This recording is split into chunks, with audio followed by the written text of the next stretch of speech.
And therefore, as a free man, I take pride in the words, Ich bin ein Science! Science! I know the human being and Science! can coexist peacefully. This was thou findest. Hey everyone, and welcome back to Petri Dish. I am Sean Allen. This is Nathan Allen. And today we are going to talk about the wonderful and totally scientific world of acupuncture. Total bullshit. Yeah, so I think that acupuncture as a topic is, it's going to be a really fun one for us to talk about because there's a lot of on-ramps to this discussion, right? People listening can be coming at it from, hey, maybe you're an acupuncturist, okay? And so you totally believe in this shit, you are 100% on board. Or maybe you're somebody who's like, oh, well, I think I've heard of it. It's like some needly, sticky kind of situation. And then maybe you're like Nathan, and you think it's just dog shit on par with homeopathy. Which is awkward since we've both had acupuncture. Yeah, so I thought maybe we could start out by talking a little bit about our experiences with acupuncture. So when did you get it? Mine's less interesting. I got acupuncture, I think, in 9th grade. My foot hurt, and my mom, who is Korean, was really adamant that I get acupuncture from a Korean, not Chinese person, a Korean person. So then I got that good Korean acupuncture. I thought it was total bullshit. I got it. The time I was getting it, I didn't like it. I thought it was bullshit, and my foot did feel much better afterwards. So your experience was you went in not believing, and it kind of felt like it worked at the end of it? Yes. It was very, very dissatisfying. Yeah, so on my end, fascinating. It was also a foot thing. Yeah. I've been to acupuncture twice. First time, I had chronic pain in my foot from doing taekwondo, and my mom, also Korean, because she is the same as your mom, took me in to an acupuncturist, and like you, I was like, this is all bullshit, and also like you, my foot felt better afterward. Regardless, though, both of us were not going in with a positive attitude. And it helped both. And times. Both of us begrudgingly would have to admit that it helped. Although what you're also leaving out is that I was acupunctured by like some old Korean dude, and you had two hot chicks acupuncturing you, which I do feel like there's like, scientifically, there's cross effects here, right? Like it's hard to do cause and effect here. I think just some hot ladies touched your foot. The pretty lady acupuncturists were the second time I got acupuncture. Oh, my bad. I had this sort of acute lower back pain from working out stupid. And that time, I don't know if it helped at all. Then two acute ladies came. Oh, man. Yeah, now you're Peter Sick. Okay, so I think now that we've gotten out of the way that both of us have experienced acupuncture. And both benefited from it. Yes. I think now we can actually jump in a little bit. And on my end, I'm going to try to talk about some of the scientific aspects of acupuncture. Right.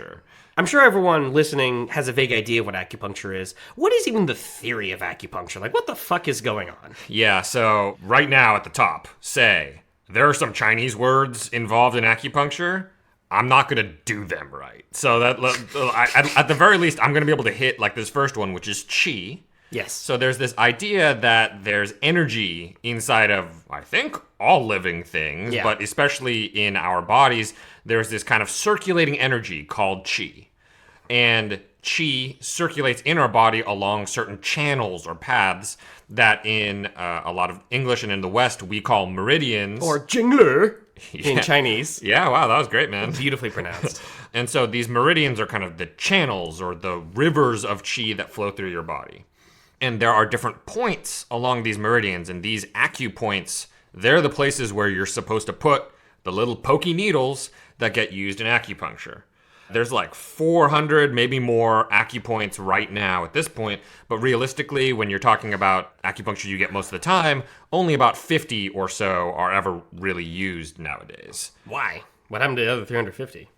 Yeah, so maybe some of them are for kind of rarer conditions, Sure. or like they've kind cancer of or fallen syphilis. out of favor. You know what I mean? Like maybe the practitioners are like, oh no, these are the primo spots. Right, okay. And the other ones, just they don't do as much for your chi. What a silly feel. No, just kidding. Right. But so with these acupoints, you're taking little needles and you're sticking them anywhere from 2 millimeters to like 2 centimeters deep. Jesus. So you might be getting kind of deep, and usually that depends on the acupoint. So I'm not saying that like for any like the ones on the spine, they're like shoving them in 2 centimeters, right? It's kind of like the fleshier spots. Usually they can go deeper. And then these needles are pretty thin. Usually they're like 0.3 millimeters or thinner. So that's in the micrometer range. Like we're talking pretty thin needles. yeah. And yeah, a lot of times they'll stick them in, they'll do a little twisty Right. dude on them. And then sometimes there's fancier acupunctures. There's like heat lamps, or like even electricity gets flowed in. It's Right. like kind of like electroacupuncture. So the theory is that there's this energy inside you, and the needles manipulate this energy. Does anyone even believe that theory of it anymore, or are there actually people running around who practice acupuncture who actually say that they're manipulating chi?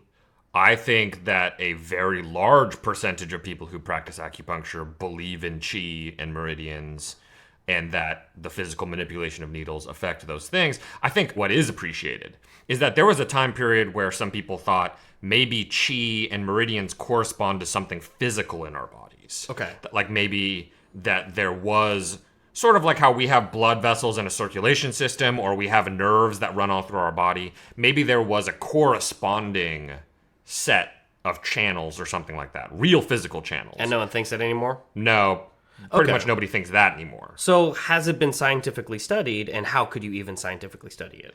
Right. So I think the important thing to say is that there's been a lot of studies, and if you take the highest quality studies and you kind of do this meta-analysis where you look at all the data, I think the top line thing you can say is acupuncture seems to do something. Okay. So Sure. So you do acupuncture, and then it rains in Canada. So it seems to do something. Okay. But what does it do? Because here's the first step of my frustration with acupuncture is that some acupuncturists will sell it as doing almost anything, right? That like, oh, you can use acupuncture to help you with your hepatitis B, or you can use it for those, herpes cold sores you got, or you can use it to help you with heroin addiction. Okay. And I think that it's probably not true for every single one of those. I do things. like the idea that the solution to shooting up heroin is to poke yourself with different needles. I like just the imagery man. of that. That's a bummer. So I think that there's an automatic narrowing and kind of goalpost moving with acupuncture. Sure. Which is that out of all the things that acupuncture has ever been used on, most of them it does not work for. Right. But in a very specific subset, mostly related to pain, and then also, almost weirdly specifically, chemotherapy-induced nausea. Okay. Acupuncture seems to be better than both no treatment and treatment with pill-based placebos. Wow, okay, so mostly unrelated bullshit with pain, with chemo, crazy nausea shit. It might even be one of the better solutions. It performs better than pill-based placebo. Okay? Now, some kinds of pain can be effectively managed with different kinds of analgesic drugs. Some people don't want to take analgesic drugs for a variety of reasons. Some of them consider it unnatural or, as a very good argument nowadays, too addictive. And in some situations, analgesic drugs don't help that much. There are some people with chronic pain, and the management of that chronic pain is not effectively done using analgesic drugs. This is much too late for this question, but what is an analgesic drug? That just means pain relieving. Oh, okay. Yeah. Well, so you're just using this analgesics just to make me look stupid, aren't you, huh? Well, it's got anal in it. Okay. No, yeah. So pain relief drugs, like the actual compounds that a lot of people would say, oh, Western medicine, the drugs Right. for pain relief. Sometimes people consider them too addictive and don't want to use them. Maybe they're concerned about that, or for chronic management of pain, sometimes they're not effective anymore. Okay, so I'm hearing. So this sounds like studies that show that acupuncture does something, especially vis-a-vis pain. But I want the real hard science stuff. Why does acupuncture work?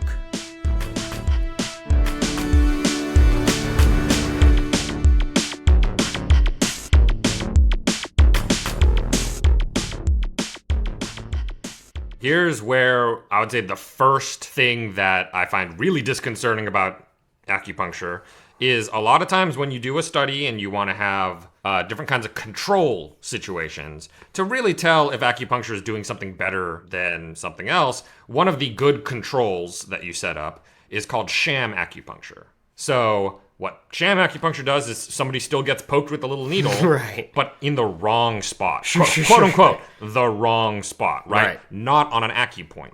And what they find is when you do sham acupuncture, that also outperforms pill placebo. Okay. So sham acupuncture does something the same way that real acupuncture does something. And in some studies, they're no better than each other. And occasionally in some studies, quote, real acupuncture is a little bit better. Okay. Now, right off the bat, that seems to suggest that maybe getting poked with needles seems like the kind of thing that helps people for some reason. Right. And that maybe this is its own level of placebo effect. Okay. To take a step or a moment, we should kind of talk about what the placebo effect is. Okay, yeah. In case people aren't caught up on that. So the placebo effect is basically when you take something or do something for which there's no actual physiological reason why it should have an effect, right? It's not like you're taking a drug and that drug goes and hits a protein and then that protein does something different, blah, blah, blah. There's no reason in that direction. Instead, it's a psychological effect. Okay. And one of the places where placebo effects are the strongest is with pain management. Sure, that makes a lot of sense. Pain is in the mind. Yes, thank you for that. So, if there's explanations of why acupuncture work, number one is maybe the placebo effect. It works because we think it works, and so we just psychologically feel better about our pain treatment. Yeah, and one of the things I think we should also say is that your brain is a physical thing connected to your body, and so you thinking stuff can have ultimately a physiological effect on you. Right. Okay? So things like cortisol and stress hormones and everything are very closely linked to your mental state, Right. but those have real physiological effects on your systems. Right. So I don't want to say that acupuncture having a mental effect means that it doesn't do anything. Right. That still can do something to you. And especially for pain management, the outcome that you care about is, does the patient feel better? Because pain is in the mind. God damn. And if the patient feels better, then you know what? Like maybe acupuncture is fine. Okay. But are there other theories of acupuncture that are supported by science? So maybe. Okay, Maybe. I like it. People are on the lookout because acupuncture in some studies outperforms pill-based placebo and sometimes outperforms sham acupuncture. People want to know what's going People on. want to know, hey, is there like a real deep down biological reason? And there's maybe some options out there. They are all understudied. So I think that's a place where we're going to get to see a lot more research being done. One of them has to do with the twisting on the needle. Okay. So there's nerves and just your cells all throughout your skin Right. that can detect physical, mechanical motions. This, in a certain sense, is just related to your sensation of touch. But also, evolutionarily speaking, is because if you do get damaged somewhere in your skin, you want to know about what that source of damage is, right? So there's all these sensors in your skin that are really attuned to whether something is kind of moving stuff around. So if you puncture the needle in and twist it, what seems to happen is a kind of signaling across cells in the area where they will release some kind of molecule. Sometimes it's calcium, and sometimes it's something called adenosine triphosphate, or ATP. Isn't that like energy? Yeah, it's one of the energy currencies of the cell, but in this case, once it gets secreted, it gets turned into adenosine really quickly by these enzymes outside of your cells. And adenosine is both anti-inflammatory and seems to be on its own an analgesic molecule. So it seems to be pain relieving. Okay. So if this bears out, it means that having small punctures in places and the twisting motion sets off a bunch of cells to release a pain relief molecule. And that maybe this is why you have localized pain relief that's stronger nearby where the actual punctures are. Also, there are some studies to suggest that while you get acupuncture, in your blood, the levels of what are called endo-opioids go up. And endo-opioids are opioid-like molecules that your own body produces and are related to pain relief. So I guess what I'm trying to say is that there might be an interface between mechanical forces on your skin cells and the release of some pain relief molecules in your body. There's a lot more studies that need to happen there. It needs to be confirmed by other labs, and once that's done, maybe we can get better understanding of the real mechanisms behind all of that. But some of it is kind of promising, like this adenosine molecule I was talking about. It eventually gets broken down relatively quickly, right? So that signal doesn't last for very long. They found that if you treat mice with a drug that prevents the breakdown of adenosine, the pain relief lasts longer from acupuncture on the mice. So these dudes are doing like mouse acupuncture to like make the mice feel better. That's pretty cool. And in that mouse study, the mice felt better for longer if you gave them this extra drug, which I think opens up a really interesting window, which is if we do study acupuncture, it turns out to not be bullshit, maybe we can make it even better. You know what I mean? Maybe there are opportunities for us to kind of... But then we would pollute it with Western sciences. That's definitely going to be an argument that comes up. You know what I mean? Like, there's definitely going to be some people who are like, don't pollute my Eastern medicine with your Western bullshit. Western drugs. Not my Asian body. Yeah. Which, by the way, I see this interesting note right here that acupuncture works better on Asians. Well, okay. So what it is that, look, when we try to find studies to do analysis on whether this works or not, there's papers published all over the world, right? People are doing science everywhere. Right. Okay. And some science is better than other science in the sense that some people actually try to use controls in the way that they give this treatment to people. Right. Some people try to be consistent, and then other people just don't give a shit and publish in shitty journals. What they found is that a lot of articles being published in East Asia about acupuncture show a greater effect of acupuncture. Now, is that because there's more good acupuncturists in East Asia because that's where it was fucking invented? Maybe. Well, isn't it all the fetal bovine serum inside their anti-aging serum? I didn't think you were going to bring that back. I mean, it gets all these myoblastus in their skin. I don't know why I ever taught you science. I shouldn't have done it. You're just going to use it for evil. So, is it because their acupuncturists are better? Is it because their patients are more inclined to think that it works? Or is it because the studies are designed with more bias? Yeah, or there's something called publishing bias, which is you only want to publish studies that either go well or go in the direction that you want them to. And so there is some concern of publishing bias where you just only publish your positive results. Now, that's a lot of confounding factors. And so it's hard to judge some of these studies on their quality merits because of that.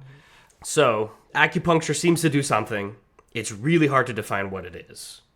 Yeah, and it's a little bit hard to figure out how big of an effect it is because real acupuncture is similar in effect magnitude to sham acupuncture. And in all of these studies, kind of the gold standard of clinical studies is something called a double-blind study. And a double-blind means that the patient doesn't know if they're getting the real thing or a placebo, and the caregiver, the person actually doing the stuff, also doesn't know if they're doing the real thing or the fake thing. Okay? It's basically impossible to do that second part of the blind with acupuncture because you don't want somebody who has no idea to be sticking needles into people. so the acupuncturist is going to know if they're doing the real thing or the fake thing. So we basically can't do our favorite kind of study. We can't do a double blind. Okay. The way that things are set up right now. So, very opaque subject scientifically. I think that begs the question. Why is acupuncture popular? Where does acupuncture come from? What's its historical development and cultural significance? Let's take a break, but afterwards, we're going to dive straight into that really thicket of thorns. Hey guys, Sean here. If you're like me, you like ordering food from Postmates or Grubhub. But imagine the same quality of food, but without any dishes. Outside of your place, somewhere clean, somewhere designed to maximize your dining experience. You'd have to go there, sure, but you could meet your friends. You could take your partner. Studies show 100% of partners like occasionally leaving the house. Maybe you even would too. This is not just a dream. It's called a restaurant. And there's probably some in your neighborhood already. Go today. Welcome back to Petri Dish. And now we're going to do a little role reversal. I am going to be the sensei, and Sean will be the grasshopper, or the interlocutor. Yeah, I'm going to be the fuck up this time around. Yes, because we're talking about the history of acupuncture and why I'm skeptical of acupuncture. Acupuncture comes from China, and if you don't know, China is south of Russia, north of Cambodia, and east of Kazakhstan. Oh, nice. And people have been living in those Chinese river basins for thousands of years. I'm talking 6,000 BCE, we find pottery around the Huanghe River. It's about 2000 BCE when we have our first recorded dynasty, the Shang dynasty. The reason I bring this stuff up is to really impress upon you that Chinese civilization is really, really, really fucking old. People have been doing Chinese stuff in China for a really long time. And acupuncture emerged thousands of years into Chinese civilization, around 300 or 200 BCE. In other words, acupuncture seems old to us now. It seems ancient. But within Chinese civilization, there was a point where acupuncture was a new science, an innovative science, a whole new way to do medicine. It makes sense. When it emerged around 300, 200 was a very explosive period of Chinese politics and philosophy. There was a lot of new thinking. And acupuncture was a fusion of earlier Chinese folk practices, usually revolving around burning incense on key nodes or focal points on the human body. That, plus the new philosophies of yin and yang and qi. Back then, yin and yang itself was a new innovative philosophy like Confucianism and Taoism. Those things are not 4,000, 8,000 years old. They all emerge together and then inform this new practice of acupuncture. So, from about 200 BCE to around 1200, 1300 CE, acupuncture was a very important medicine in China and the foundation for a new canon of medicine, out of which emerged Chinese pharmacology, what we would today call Chinese traditional medicine, but to them was awesome new medicine that they were figuring out. And just like how things innovate in the West, acupuncture fell out of favor. It was the old shit, the outdated shit, the stuff that had historical importance and was really cool for its time and that people could recognize was important for the broader development of Chinese medicine, but it just wasn't useful. It was what those people did way back when in way past Chinese civilization. By 1415, 1600, by the Ming and Qing dynasty, the last two dynasties of imperial China, by then, acupuncture wasn't even a respected medicine. It wasn't classified as a proper technique by the imperial court or by their doctors. It was a folk tradition, and it understandably passed out of the medical canon. Okay, so you're saying that from Greco-Roman times up to, like, Robin Hood Men in Tights times. Yeah. Acupuncture was the shit in China, but it was starting to show its age. Yeah. And by the time you had Leonardo dick-slapping Michelangelo and stuff like that. Right. Basically, the Chinese weren't digging it anymore. Yeah, they were like, this is some old shit that was useful. Like when Romans would drill holes in skulls, or like leeching, right? Like, it's one of those old ideas that's stupid. It made sense at the time, but is stupid now. Well, let's not... What are you doing to me? What do you think you're doing? Technically, both of those things you just said are actually things that get used nowadays. What are you talking about? Drilling holes in skulls and the medicinal use of leeches are both things that can happen now. You son of a bitch. I do one history segment and you just shit all over me. Next thing you're going to remind me that we've both gotten acupuncture and it helped both of us. Yeah, it's probably worth remembering every once in a while. You son of a bitch! Okay. You betrayed me. All right. To make it up to you, I'm gonna help you out a little bit here. So if this shit fell out of favor in China, why are we even hearing about it now? I mean, like, the place that gave spawn to it doesn't care about it anymore. How did it come back? Sean, if you had to guess, what group of European people did some stupid ass shit and made some stupid shit popular again, who do you think it is? Right, I'm gonna go with the souffle people of Yeah. Europe, the French fried potatoes. The sous vide people. Oh, shit. But yeah, so the French, right? Now, Dutch people and Jesuits were the first people who traded with Asia. And by that point, acupuncture did exist in Korea and Japan. So Dutch and Jesuit people, starting in the 16 and 1700s, recorded acupuncture were like, wow, that's wacky. That's pretty crazy talk. But it's not until the 1800s, when the French were traveling widely, they started occupying Vietnam, that they started to look at acupuncture. This was a period in French art and aesthetic known as Orientalism. They loved Asian shit. French people thought it was so sexy and like immoral, but kinky in a way that they weren't allowed to be anymore, right? It was Oriental stuff was the way they could project all their weird desires. It started with the Turks. They would paint these like naked Turkish ladies getting ravaged. And then they saw East Asian women and were like, whoa!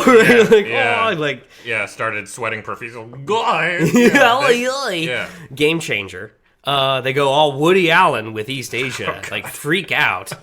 And they start to take Japanese art. They love Japanese art.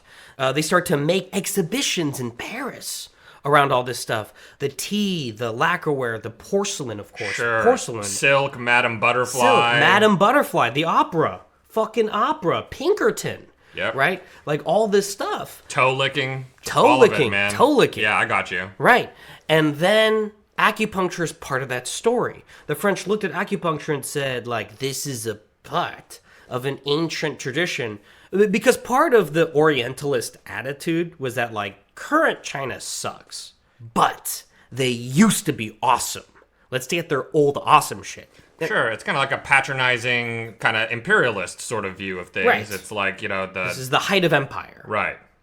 And so there starts to be French practitioners of acupuncture. And the irony today is that the French continue to do acupuncture, and now the French have a whole different school of acupuncture, and they have a feud with Italian acupuncturists over who best practices European white-style acupuncture. Man, that is one of the most European things I've ever heard. So in America, this fascination is a little more modern, going back to the 1950s or 60s. Now, Sean knows this. As a scientist, he feels the hate of his fellow American on a daily basis. But America has a long tradition of general distrust in science. It kind of was seen as a frou-frou European thing. Way back when, in 1824, one of our presidents, John Quincy Adams, suggested giving federal money to making universities. And all the people who would later become Democrats were like, oh man, this guy sucks. This guy's so lame. Fuck this European dude. Let's just spend that money on, deporting more Indians, right? So America has a rich tradition of hating the sciences.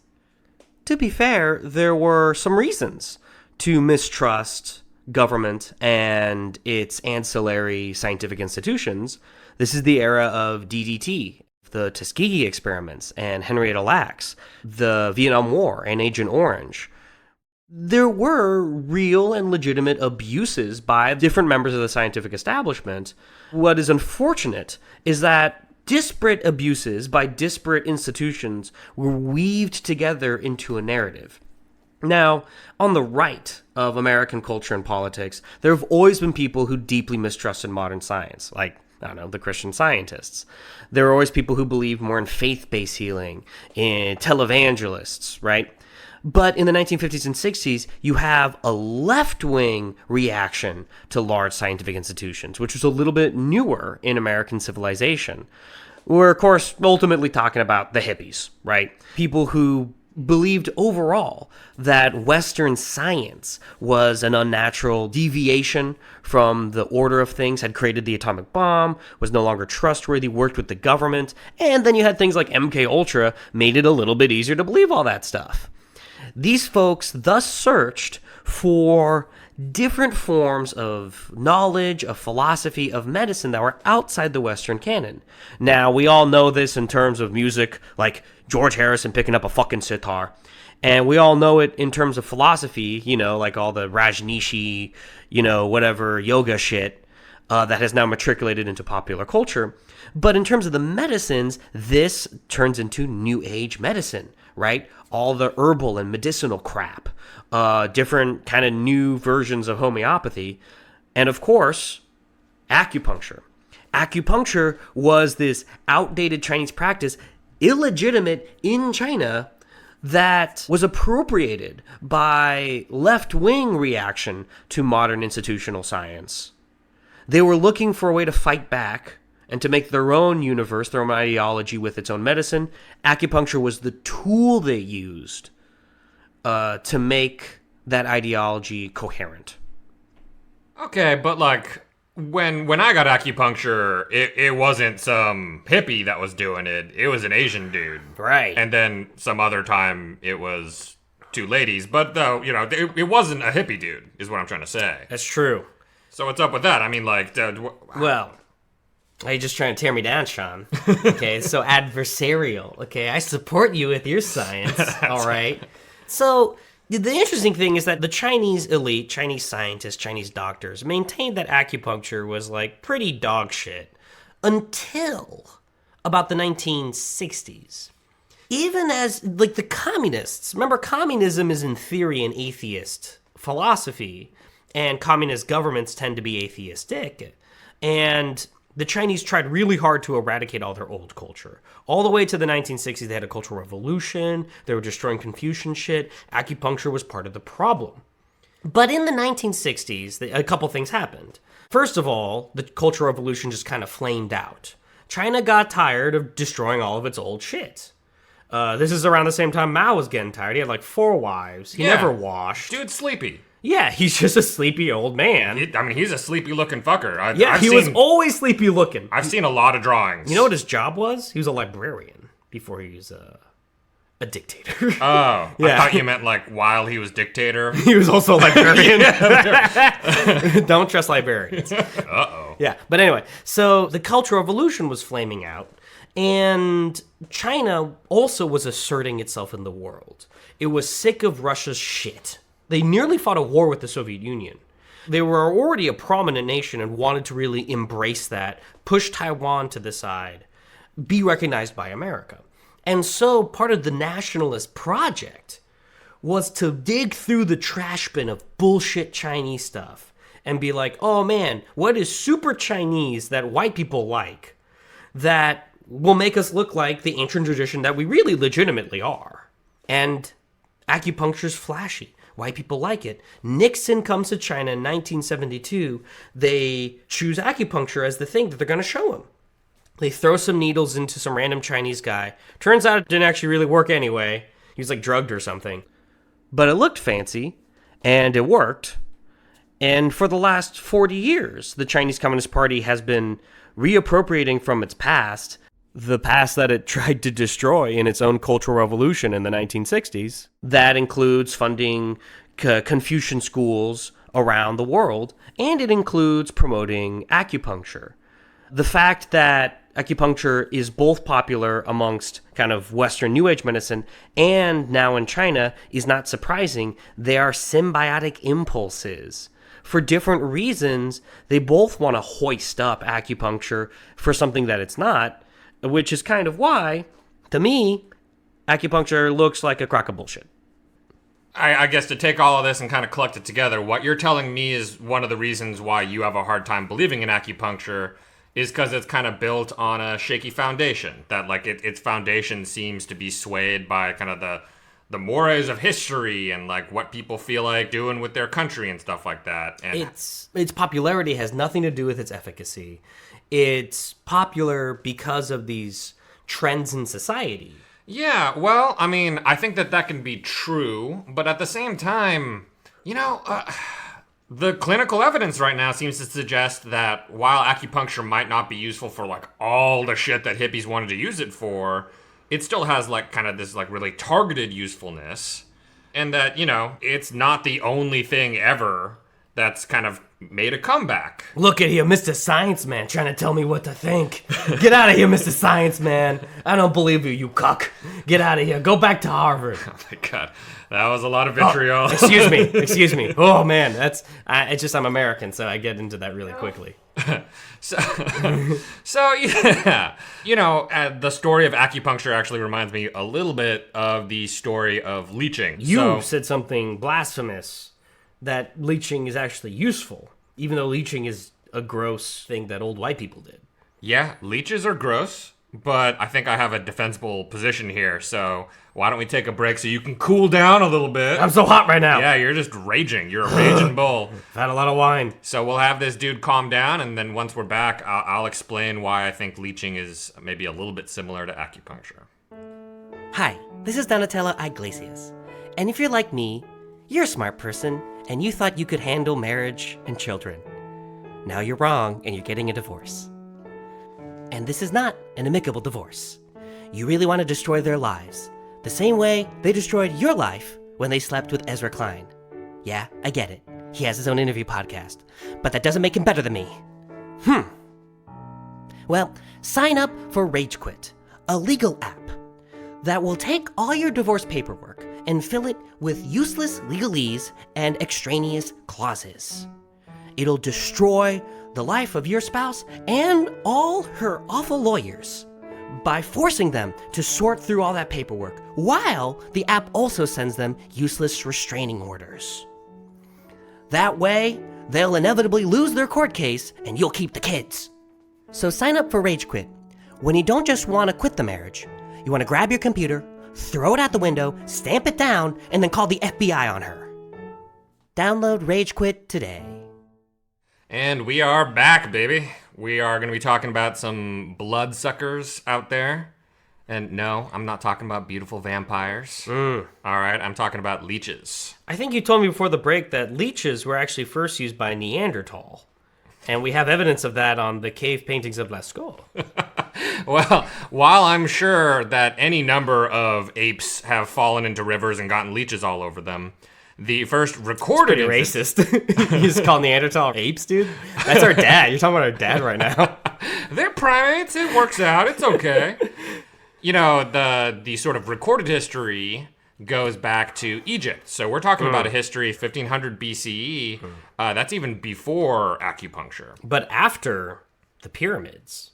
Yeah. So Old Kingdom Egyptians didn't know anything about leeches, but Middle Kingdom Egyptians were all about leeches. So what you're saying is this is kind of like one of those ancient aliens type situations. That's not at all. Because pyramids were designed by the aliens to make razor blades stay sharp, I think is what it was. You haven't got out of the mindset of being the fuck up. You're right. You're back to being the smart we're one. still doing history shit. Anyway, okay. I'm sorry. Yeah. So we got the Egyptians, and then the Greeks really went to town on the whole leech idea because they had this kind of theory about the humors in the body, and that the humors were these different liquids in your body, like bile and blood, and that these humors could become unbalanced. And when they're unbalanced, that's when you get disease. So all diseases are associated with some kind of unbalance of some kind of humor, and leeches could be used to suck out blood, one of the humors, for any disease associated with too much blood. Okay, so that sounds pretty ridiculous. Sure. So Galen is a really famous old Greek broad who was running around, and he liked using leeches a lot. So the Greeks kind of really popularized leeches, and leeches were used on and off by basically everyone that ever encountered the Greek circle of medicine. So that includes the Arabs, that includes, a lot of medieval use. And then leeches basically reached the height of their popularity, I think, when Gwyneth Paltrow sold them last week. Goop leeches. Unless Gwyneth Paltrow is herself a vampire and was around in 1820s France. Yeah. Which I think is possible. Yes. 1820s France was actually kind of the height of leech popularity. That's super fucking recent. And that sounds kind of like a similar time to the Orientalism situation. France was really just reaching for everything. They wanted all the shit. And I'm talking about a lot of leeches. So in 1 year, over 40 million leeches were imported into France because they didn't have enough leeches. They were mostly, That's hilarious. I guess, farmed in a sense in Germany. Wow. And in fact, the leeches from Germany were also exported to the United States because the U.S. had sort of like our own native leeches, but they weren't considered as good. I was about to ask if there's like weird, like, I don't use farmed leeches. I only use wild caught leeches. Yeah, so the German leeches were known for their good suck. and U.S. leeches just couldn't cut it. They weren't sucking They hard don't enough. suck it hard enough. Yeah, that's Australian leeches are really coming up in the world though now. yeah. They make a lot of good wine, a lot of good leeches, it turns out. It's good soil, good streams. So we'll get into modern leeches in a sec, but basically leeches were over-farmed to the point where they were kind of like endangered for a bit. I'll be goddamned. Because people kept grabbing them and sticking them on for all kinds of diseases, including things where leeches clearly could not help, like tuberculosis and stuff like that. This is gonna sound at first like a digression, but the interesting thing is that 1820s France is actually really similar to America today, in that France had gone through a war recently, but was still truly the main cultural power of Europe, and had this really prominent bourgeoisie that was just like Gwyneth Paltrow Goop style, just grabbing at all sorts of stupid shit all the time. Things got hot really fast. Like you had mentioned Orientalism, it makes sense that that's happening at the same time as this leeches craze, because you had this upwardly mobile middle class that was newly consumerist, newly obsessed with leisure, and just like Americans today buying all sorts of wacky shit like Herbalife or whatever. Yeah, and Crocs. Right, and Crocs. Well, this is what I like Crocs. What I like can't be a bad thing. Crocs and sous vide are the fucking modern day. I do like sous vide. I'm a son of a bitch. No, but it's interesting that leeches and acupuncture in a way kind of emerge in France in the same period, because that period of the French middle class is very similar to ours. Yeah, and, this whole leech craze, which it really was, millions of leeches a year. Right. This leech craze basically died out in the very early 1900s. Okay. Wow, so it was 100 years of a leech craze. I mean, leeches had been around in Europe for a very long time. Of course. It reached its peak in the 1820s and 30s. Yeah. And then there was kind of this, gradual downslide, and then it crashed really hard in the early 1900s because germ theory and penicillin were such a successful answer to disease that leeches seemed very backwards and crazy. Yes. And honestly, 100 years both sounds long and kind of short for something to go from 40 million leeches a year to basically none. Good for leeches, though. Yeah, started They making made a comeback. Yeah, exactly. Now, and the irony is that leeches might actually be useful for some things. The problem is that they were overprescribed. They were used for everything because it was a fad. Right. So leeches actually do something. Okay. In contrast to what some people might say about acupuncture, where it's like, hey, I don't know. It's like, it's got some cheese shit. So what is it, Mr. Science? Talk down at me, spit on me from your point in the ivory tower. Tell me what leeches do. Right. So leeches, in the process of sucking out blood, also inject anticoagulants. Yeah. Okay? And the anticoagulants can be very important for preventing the creation of kind of pools of venous blood in the skin. What the fuck is quacking? Yeah, coagulants, sure. Similar to quacking. Coagulation is basically like a scab that forms, right? So like when you get a wound, you want it to coagulate so that you can get that scab to form. When you get a big bruise under your skin, when the bruise under your skin kind of changes color, you know what I mean? It starts to get those like purples and stuff like that. Yeah, sure. That's also coagulation. In some situations, especially in cases of surgery, or maybe where you're trying to reattach something or repair something, like a nose or an ear or a finger, having really big pools of blood that start to coagulate means that tissue is not getting fresh blood anymore, okay? And that can mean that a lot of those reattachments can fail, and you'll just end up having necrosing tissue, damaged tissue that just ends up dying.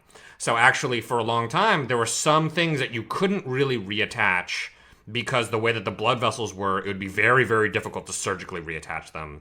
And if you couldn't reattach them, you'd just have blood pooling up and coagulating, turning to big scabs, and then the stuff would just die. But you put a leech on it. Yeah. It sucks the blood, all that excess blood. Yep. And your humors are balanced. And then doctors can heal you. Yeah. So as the ghost of Galen watches, I was about to say, I want you to de-stupid that. that is generally speaking what happens. So if you're reattaching a nose onto a dude's face, like Vincent Van Gogh, you're reattaching that ear on that dude. They could have put some leeches on there. Yeah. And then the leeches would both prevent coagulation and through the act of actually sucking that blood through could help facilitate the reattachment, the growth of these blood vessels back into the thing you're reattaching. So then in modern surgery, there's actually a place for leeching, and leeching enables types of surgeries that were actually impossible. Like 50 years ago, we knew what leeching was, but because we just thought socially that it was stupid, we wouldn't do it anymore. Yeah, so there might be some doctor listeners out there that'll get frustrated with me painting things too broad a brush, but there are certain surgeries... All surgeries. where there appear to be legitimate uses of leeches to help facilitate the recovery process and to increase the odds of success. It was like, I remember an episode of House, they put maggots into a wound. Right. To like eat out all the bad stuff. Right, the dead tissue. Right. And that balanced the humors in the body. I shouldn't have told you about the humors. That was a bad idea, dude.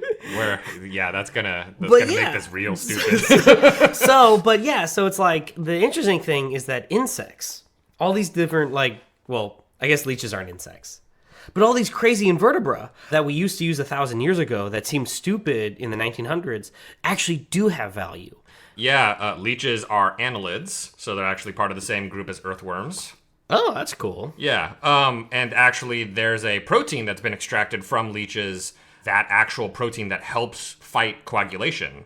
And so there are companies now that are doing sort of like genetic engineering to be able to make yeast produce that protein so that we can sell that protein for people who need it as an anticoagulant. So actually there's a lot of ways that things that may have seemed dumb in the early 1900s can kind of make a comeback now and still be valuable to us in modern medical science. That's actually the story of traditional medicines in general, right? Like we can paint too broad of a brush of saying that they work or that they don't work. When, if we research them, you can find targeted application and uses that then open up into entire new fields or entire new treatments. Yeah, I think that it's easy to go too far one way or another on this. You know what I mean? I think traditional medicines, it's an area where the moderate viewpoint and the kind of careful, skeptical viewpoint is actually the most appropriate one. Mm-hmm. There are some people who think that because something is old, it must be true. Or must be wrong. Right. And that wrong viewpoint, I think, comes up a lot. So I think at some point we're going to have an episode where we'll talk more about things that have turned out value that's been drawn out of traditional medicine, because there's a lot of stories about that.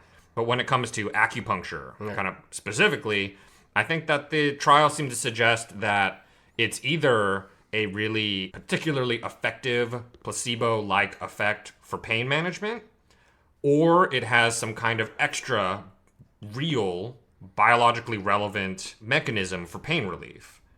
And if that's the case, then for pain relief, I think that we should really look into what kinds of cases it can be used, because pain relief is one of those areas where there's a lot of people who suffer, and acupuncture has very little downside in terms of negative effects on your body. Sure. In the world of pain relief, there's acupuncture and then there's morphine. If we can find a universe where acupuncture can be refined into a consistent treatment we could use instead of a narcotic, that would be a good universe. Right. And if we can use it as a way to, as people are coming down off the use of a narcotic, to still give them pain relief in the meantime, maybe we can help wean people off of narcotics better. There's all kinds of ways where acupuncture could have a really solid place in medicine, and I think that it's worth looking into more and trying to better understand the biological mechanisms. Well, guys, so you've heard it from Sean. Acupuncture can treat all your problems. Fuck. No, I do have a closing note. I've been reminded by a coworker that she got acupuncture for her cat, and her cat does now feel much, much better. So I want. How can she tell? Did they ask the cat? I mean, I think so. She does talk to them. It's just cats are assholes all the time. How are you supposed to be able to tell if it's feeling better? I wasn't there. It's not they get nicer. But she sat the cat down and said, "Do you feel better?" And the cat went meow in a way that was happier than usual. I see. I don't know. Does this prove or disprove acupuncture? That's for the gods, Sean. All I want to say is that at least in the life of Midge, I think is the name of the cat. In the life of Midge and my coworker, acupuncture has proved beneficial. And what can skeptics like me do in the face of like a demonstrably happier person and cat? Yeah, and cat. Yeah, that's a great way to close this out. So to all you cat lovers out there, I guess waste your fucking money on cat acupuncture. And sign up for Patreon. If you sign up for our Patreon page, we will send your cat feline-specific fetal bovine serum. No, stop it with the FPS. I thought you were going to say that we were going to send their cats needles. That's a great idea. That's much more affordable. I don't know if that's legal either. Anyway, Okay, so you sign up for our different tiers of our Patreon, you'll get increasing amounts of needles for cats. So we do have a Patreon page. It is patreon.com/petridish. We also are now officially on, I think, all of the things and ways to get podcasts. That means iTunes, baby. Yeah, iTunes, Google Play, Stitcher, Podbean, Spotify, all of it, Jack.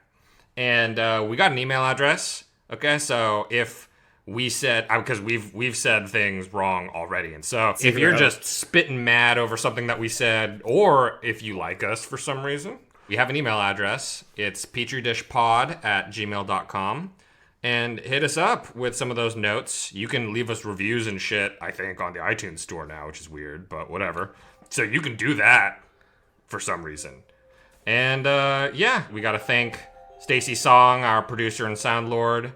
We're going to keep thanking Brian Allen for the artwork because it's out there now. And you can see it on all the stuff. And we're going to thank you, the listeners. Because you exist for sure. I'm positive now that there's like dozens of you. Thank you for listening, listeners. And tune in next time. See you guys later.